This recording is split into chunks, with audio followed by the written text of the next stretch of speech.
You're at a dinner party. Someone casually asks, "So, are you spending the holidays with family?" And you freeze. Because the truth, that you haven't spoken to your parents in 3 years, feels like dropping a bomb in polite conversation. Right now, 1 in 4 American adults has cut off contact with at least one family member. That's over 65 million people.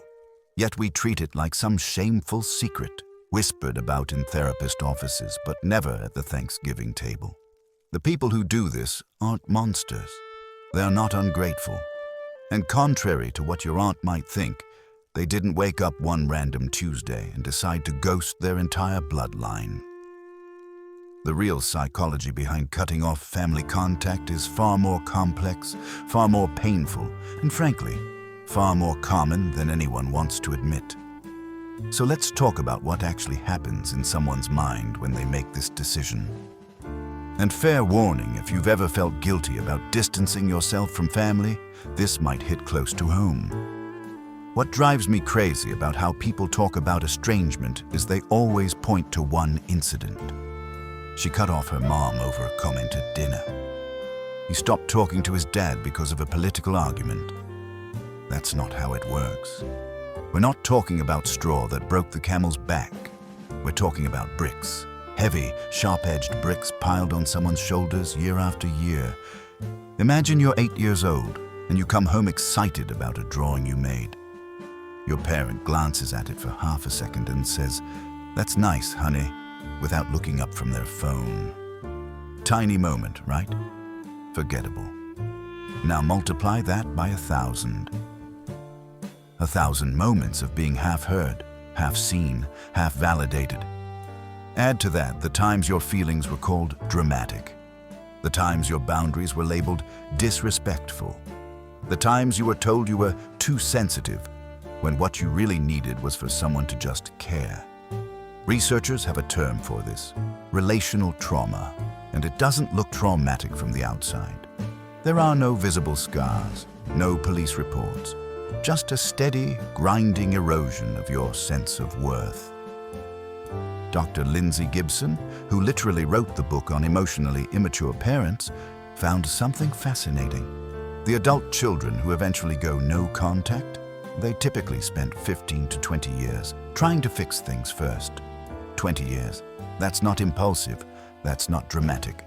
That's someone who's been drowning in slow motion while everyone else wondered why they couldn't just get over it. Now let's talk about something that'll probably make you uncomfortable. In certain families, you're not raised to be yourself. You're raised to be functional. There's this framework in family systems theory about roles, and once you see it, you can't unsee it. Some kids get cast as the hero, the achiever, the one whose job is to make the family look good. Straight A's, perfect behavior, golden child. Sounds nice, right? Except your entire existence becomes about performance. You're not loved for who you are. You're valued for what you produce. Then there's the scapegoat. This one's brutal. This is the kid who gets blamed for everything. Family's stressed. Scapegoat's fault. Parents fighting. Must be something the scapegoat did. These kids grow up with this gnawing belief that they're fundamentally defective. And the twisted part, they're usually the healthiest one in the room. They see the dysfunction clearly, which makes them dangerous to the family's fake narrative. There's the lost child, the one who survives by becoming invisible. Don't ask for too much. Don't make waves. These kids learn to need nothing and become adults who apologize for existing. And then the worst role of all is the caretaker, the kid who becomes the emotional support animal for their own parents. At age 10, they're mediating their parents' fights. At 15, they're the therapist for their mother's anxiety. They grow up believing love equals sacrifice, and their needs always come last. These roles wire your brain. They become your operating system. And when you finally try to step out of that role, when you say, "Actually, I'm not doing this anymore," the family system goes haywire. Because you were never supposed to be a whole person. You were supposed to be a function. And the moment you choose yourself, that's when you become the villain in their story. Have you ever kept calling someone who never calls you back? Kept trying to have deep conversations with someone who only does small talk? Kept hoping that this time they'll finally see you? You go to the well because you're thirsty. That's normal. That's human. Children need emotional water from their parents. Validation, safety, understanding, presence. But some wells are just empty. And you can lower that bucket 1,000 times and it'll come up dry every single time. The well looks like it should have water. It's structured like a well. It's in the right location. Everyone keeps telling you, that's your well. You should be able to drink from it. But emptiness doesn't negotiate. What people don't understand about emotional neglect is that it's not dramatic. There's no inciting incident you can point to and say, that's when they hurt me. It's the absence of something, the hug that never came, the interest that was never shown, the question, how are you really feeling, that nobody ever asked. Adult children of emotionally neglectful parents describe this feeling of being perpetually invisible, like they could disappear and it would take their family 3 weeks to notice. And the cruelest part? These parents often aren't abusive in the obvious ways. They fed you, they clothed you, they showed up to some of your soccer games. So you feel guilty for being hurt. You feel ungrateful for wanting more. But you can't heal from an empty well by returning to it. At some point, continuing to go back isn't hope, it's self-harm. So why do people stay so long? If it's so painful, why not just leave earlier? 2 words, intermittent reinforcement. This is the same psychological mechanism that makes slot machines addictive and toxic relationships so hard to leave. It's not the constant pain that hooks you. It's the occasional glimpse of what could be. Your parent, who's usually cold, gives you one genuine compliment, and suddenly you're thinking, see, they do care. Maybe I was wrong. Maybe if I just try harder. Or they apologize after a big fight, and for a brief moment, you believe things are changing. You believe you're finally going to get the parent you needed all along. Psychologists call this trauma bonding. Your nervous system gets wired to chase those rare moments of warmth through a landscape of coldness. You become addicted to the hope of change rather than accepting the reality of who they consistently are. And families are masters of keeping that hope alive. They're from a different generation. That's just how they show love. They're under a lot of stress. There's always an excuse, always a reason to give one more chance. I've talked to people who gave 47 chances, who stayed for 30 years waiting for a breakthrough that never came. They all say the same thing. I kept thinking if I could just explain it right, they'd finally understand. But some people will never understand. Not because you haven't explained it well enough, but because understanding would require them to see themselves differently. And that's more terrifying to them than losing you. So what actually happens when someone finally decides to cut contact? It's not a light switch. It's more like slowly turning down a dimmer over years until one day you realize the light's been off for a while and you're okay in the dark. Most people don't jump straight to no contact. They try what therapists call low contact first. Shorter phone calls, surface-level conversations, skipping some holidays.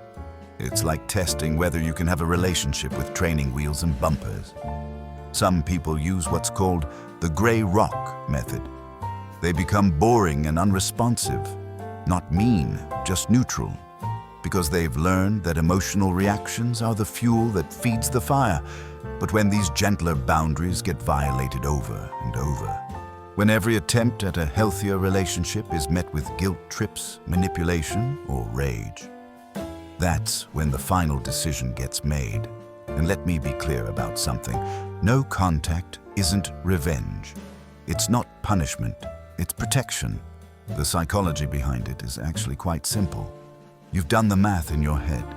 Staying costs you your mental health, your self-respect, your ability to be present for your own life and your own family. Leaving costs you the relationship you wished you had, but never actually did.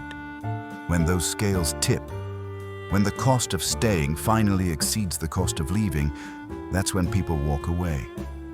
But nobody prepares you for the after, because cutting contact doesn't feel like freedom at first. It feels like grief. You're mourning someone who's still alive. Psychologists call this ambiguous loss, and it's uniquely cruel. There's no funeral, no closure, no social script for how to grieve a living person. You're simultaneously mourning three things: the parent you had, the parent you needed but never got, and the future relationship you'll never have. The holidays hit different. Mother's Day, Father's Day. Everyone else is posting tributes, and you're sitting there with this complicated soup of relief, guilt, sadness, and maybe even some anger. And the guilt is vicious, because society has drilled into us that family is everything. Blood is thicker than water, which, by the way, is a bastardized version of the original quote. You're told that real love is unconditional, so if you're setting conditions, maybe you're the problem. But guilt is not the same as being wrong. You can feel guilty and still be making the right choice. Guilt just means you care. It means you're not a sociopath. It doesn't mean you need to go back. For most people, cutting off family contact isn't the end of their story. It's the beginning of discovering who they are when they're not performing a role. There's this phase that happens after the grief settles. People start asking themselves questions they've never been allowed to ask. What do I actually like? What makes me comfortable? What does my version of family look like? And this is where the concept of chosen family comes in. Not as a replacement, but as a revelation. You start building relationships based on mutual respect, with people who actually listen when you talk, who don't need you to be anyone other than who you are, who show up not out of obligation, but because they genuinely want to. Some people find this in friendships that feel more like kinship. Some find it in partners who offer the safety they never had growing up. Some find it in communities built around shared values or experiences. And if they have kids, they break the cycle. They become the parent they needed. They offer their children something radical: unconditional positive regard. Love without performance metrics. The psychology here is profound. You're literally rewiring neural pathways, teaching your nervous system that relationships can be safe, that love doesn't have to hurt, that you're worthy of care without earning it. Cutting off family contact isn't about hate. It's rarely even about anger. It's about survival and dignity, and finally choosing yourself after years of being chosen last. If you're someone who's done this, I need you to hear something. You're not broken. You're not cruel. You're not ungrateful. You made an impossible choice in an impossible situation, and you chose your own well-being. That's not selfish. That's self-preservation. And if you're someone trying to understand why someone you love walked away, the answer is probably simpler and more painful than you think. They didn't leave because they stopped caring. They left because staying was killing them. Family is supposed to be a sanctuary, not a battlefield. And sometimes, the bravest thing you can do is walk away from the people who are supposed to keep you safe. The door isn't always closed forever. But sometimes, distance is the only thing that makes healing possible. If this resonated with you, you're not alone. Drop a comment sharing your experience if you feel comfortable. Your story might be exactly what someone else needs to hear today. And hey, subscribe if you want more deep dives into the messy, complicated psychology of being human. Because we're all just figuring this out together. Take care of yourself. You deserve that much.